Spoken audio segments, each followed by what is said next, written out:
Sebelum menonton tayangan ini, jangan lupa untuk subscribe, like, dan komen, terus share. Jangan lupa aktifkan tombol lonceng untuk notifikasi video-video kami terbaru. Kalian tentu tidak pernah mendapat mata pelajaran legal media, pernah nggak? Tidak pernah ya. Di buku, kemudian di kampus, pernah nggak? Lalu legal media baru tahu di mana? Di sini ya. Nah, inilah kerennya. Jadi legal media itu dapat dikatakan sebagai katalisator atau perantara. Kalau kita bicara media, berarti media itu alat untuk menyampaikan pesan. Pesan apa? Pesan yang berhubungan dengan hukum. Maka legal media dapat juga disebut sebagai alat yang digunakan untuk menginformasikan terkait legal atau hukum. Ya, kita misalkan lihat peristiwa Verdi Sambo itu tidak akan pernah diketahui publik kalau pengaduannya hanya ke polisi, karena pelakunya polisi, korbannya polisi, saksinya polisi, tempatnya di tempat polisi, maka tidak akan pernah selesai. Maka cerdas sekali advokat Kamarudin Simanjuntak, ya, dia menggunakan media apa?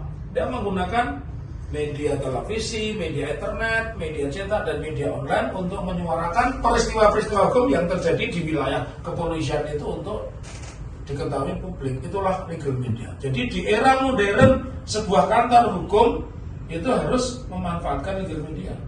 Karena tidak cukup ruang pengadilan saja, tidak cukup ruang kejaksaan saja, tidak cukup. Ya.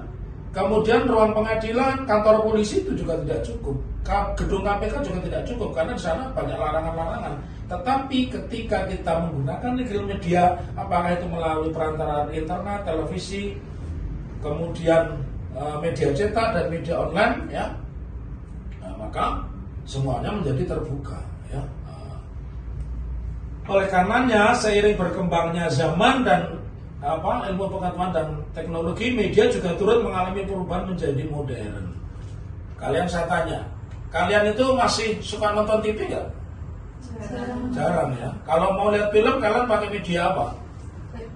Laptop. Jadi misalkan Netflix, YouTube gitu lihatnya di laptop. Kenapa pertimbangannya? Lebih praktis, sangat privasi gitu kan, nggak perlu butuh rame-rame. Kalau TV kan nontonnya rame-rame, nyolokin listrik segala macam kan gitu ya. Nah itulah kenapa legal media penting bagi seorang advokat. Jadi advokat akan tertinggal kalau dia tidak bermain medsos. Kalau dia tidak menguasai informasi, ya dia tidak akan dikenal. Oleh karenanya, seiring berkembangnya zaman iptek, media juga turut mengalami perubahan menjadi modern. Perkembangan ini tentu harus diikuti oleh seluruh lapisan masyarakat, tidak terkecuali seorang advokat. Ya.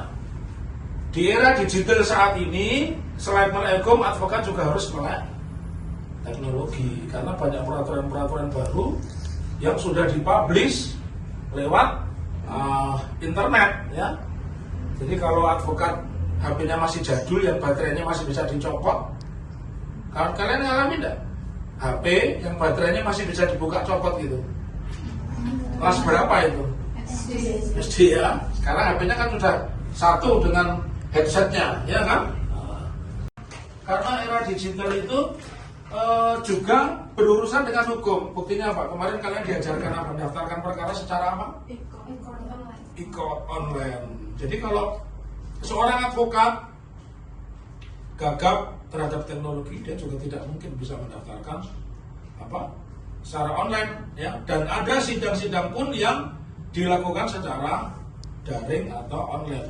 Lagi pula kalian kuliah itu kan sekarang banyak yang menggunakan online kan, bahkan bisa memilih apakah mau daring apa luring kan begitu, ya. Oleh karenanya di era saat ini advokat selain melek hukum juga harus paham teknologi. Kalau nggak dia ketinggalan. Kita beberapa kali diminta bantuan teman-teman advokat yang tidak punya akun e-court. Jadi dia punya perkara tapi lawannya menggunakan e-court, dia nggak bisa, maka dia minta tolong ke sini. Kita sering diminta tahu bantuan itu. Perkembangan media saat ini dapat dimanfaatkan semaksimal mungkin oleh advokat maupun lawyer, ya. Ya, ada pun alasan kenapa kita harus menggunakan legal media.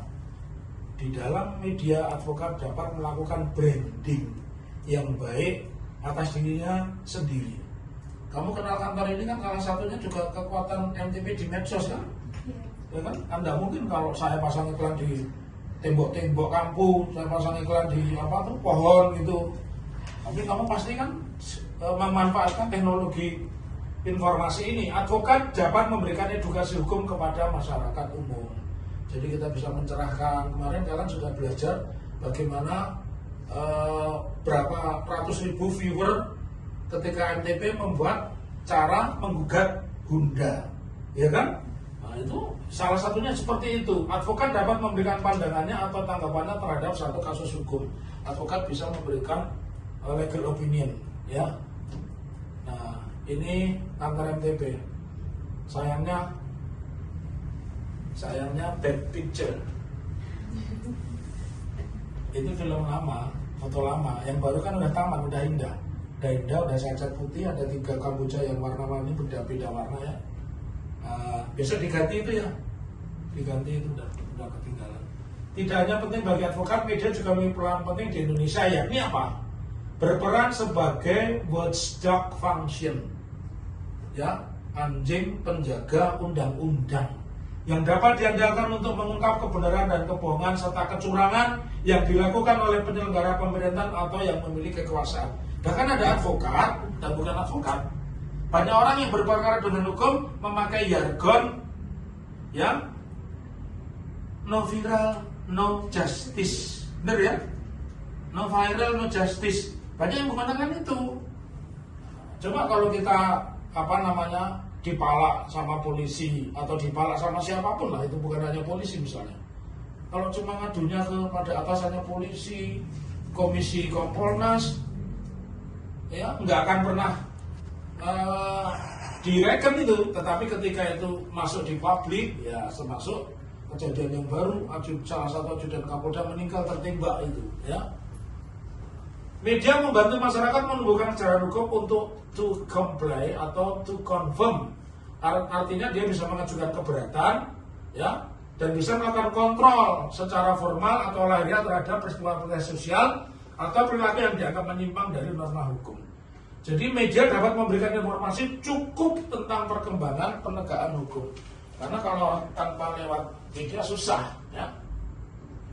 Jadi media dapat memberikan informasi yang cukup tentang perkembangan penegakan hukum, dan di dalam peristiwa-peristiwa hukum dengan menggunakan legal media tadi berhasil diungkap oleh media massa melalui investigasinya. Tanpa keterlibatan media massa mungkin sejumlah kasus hukum tidak terungkap di hadapan publik. Ini yang lagi ramai kan ada siswa SD yang dicolok matanya, ya, sama tusukan bakso. Tapi sepertinya di backup kepala sekolah itu pelakunya sama Pak Camat, ya. Kita harus bongkar itu. No viral, no justice. Sepakat saya itu, ya. Bagaimana di MTV Law Firm, ya? Karena memiliki peran cukup penting bagi advokat, MTV Law Firm juga turut hadir di dalam hal ini. Misalnya kita memiliki media online yang aktif, informasinya tentang hukum, ya, yaitu di strap.com. Kalian kalau mau nulis hukum boleh, dan kalian pernah jadi reporter kan? Berapa kali kalian ngirim berita ke distrap.com? Setidaknya lebih dari 10 ya. Kamu magang pertama kali, kamu ngikutin sidang, betul kan? Dulu kamu tidak mengenal itu, dan di kampus saya yakin kamu tidak diajarkan tentang legal media, ya. Dalam website tersebut banyak sekali berita-berita hukum yang diunggah, bahkan berita yang juga termasuk kategori up to date atau yang baru. Memiliki media online juga menjadi salah satu keunggulan atau kelebihan dari MTP Law Firm, karena nggak semua media punya media online. Nah, ini kan For Better Nation, ya, portal media online yang cerdas, jernih, jujur, dan pemberani. Jadi tagline-nya MTP apa? Cerdas, kurang kompak. Tagline-nya apa? Cerdas, jernih, jujur, pemberani. Nah, itu harus dimiliki itu. Kalian kalau jadi penegak hukum tidak memiliki itu, ya percuma aja. Cerdas saja tapi tidak jujur juga percuma, ya. Terus cerdas tapi berpikirnya memihak, ya. Kemudian tidak cerdas, tidak jujur, ya kamu cuma jadi ATM saja. Jadi pengacara gagal tapi ATM. Wah, jaksa minta sekian kasih, polisi minta sekian kasih, hakim minta sekian kasih, kan gitu. Padahal nggak seperti itu. Nah, Kalau kita punya sikap, kita punya integritas ya, makanya di MTP di tagline-nya adalah jadilah pengacara yang cerdas, jernih, jujur, dan pemberani. Kalau tidak punya keberanian, ya percuma kan, nggak bisa ngapa-ngapain. Ya. Di Setrap juga memberikan layanan konsultasi gratis bagi masyarakat yang ingin menanyakan permasalahan hukum melalui situs itu. Dengan didirikannya situs ini, kami berharap ada sumbangsih positif terhadap perkembangan hukum di Indonesia. Ya. Jadi di dalam membuat berita yang membuat persoalan hukum pada laman disetrap.com terdapat beberapa hal yang harus diperhatikan antara lain. Pertama, saat membuat berita, bahasa yang digunakan adalah bahasa yang santai, jelas, dan lugas. Karena tidak semua pembaca disetrap.com adalah orang hukum. Bahasa yang digunakan jangan terlalu formal, nggak boleh formal. Judul berita harus menarik perhatian, ya.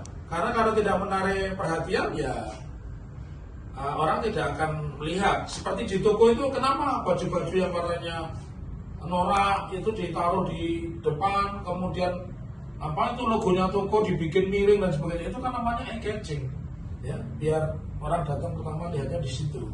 Ya. Dalam berita yang dibuat harus terdapat lampiran foto. Kenapa harus memperlihatkan foto sekarang? Karena ini zaman digital, zaman online. Kalau kamu cuma nulis saja, nggak ada gambarnya, nggak menarik, orang nggak tertarik baca. Berita yang dibuat harus sesuai dengan persetujuan managing partners. Jadi semua berita itu lewat saya edit dan sebagainya.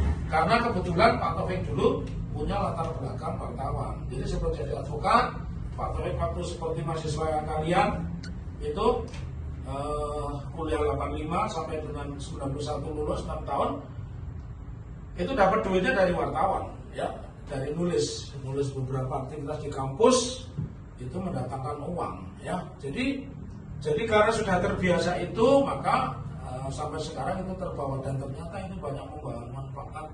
Salah satu manfaat yang pentingnya ketika kita membuat pledoi, kita membuat somasi, kita membuat surat komplain gitu, gugatan, itu menjadi menarik, ya.